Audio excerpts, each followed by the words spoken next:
Each morning Martha Washington met with the cooks to plan the menu for dinner. The main meal of the day served between 2 o'clock and 4 o'clock.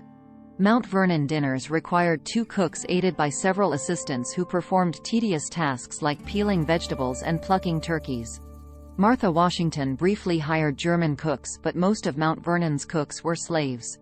A great bell was rung 15 minutes before dinner at Mount Vernon. Guests changed into dressier clothes for dinner. George and Martha Washington welcomed thousands of guests to Mount Vernon in the more than 40 years they lived there. A slave butler and waiters, in livery, were responsible for bringing food to the table quickly and efficiently. Dinner consisted of 2 courses. The first course featured meat and vegetable dishes. Ham was almost always featured. A ham was boiled daily, and Martha took great pride in her hams. Martha sent hams as gifts. In 1796, George Washington informed the Marquis de Lafayette that Mrs. Washington had packed and sent a barrel of Virginia hams. He reminded his friend, "You know the Virginia ladies value themselves on the goodness of their bacon." In addition to ham, foods likely to be found on Martha Washington's table included carrot puffs, chicken fricassee, pickled red cabbage, fish, and onion soup.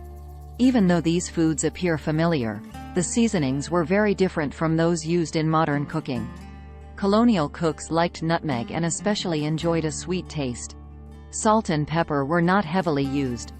Some foods would make the modern diner blanch. Rabbits and poultry, for example, were not only prepared with their heads and feet still attached, but they were also served at dinner that way as well. The second course featured sweet dishes and frequently featured fruit, including exotic fruits such as pineapples. Locally grown fruits including apricots, strawberries, gooseberries and cherries might be made into jams or preserved whole. Ice cream was a favorite dessert at Mount Vernon. Slaves cut chunks of ice from the Potomac River during the winter, which were covered with straw in the Mount Vernon Ice House for future use during the summer months. The Washingtons flavored ice cream with berries, as chocolate and vanilla were not added to ice cream in the 18th century. In contrast to their homegrown fruits, grains, vegetables, meats and dairy products, the Washingtons imported most of their beverages, spices, and condiments.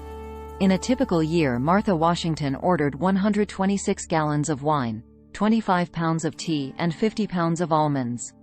The Washingtons typically offered several hot beverages to their guests, including coffee from the Middle East, tea from Asia, and chocolate from South America. All had been introduced to England and the American colonies late in the 17th century and quickly became popular, despite their expense.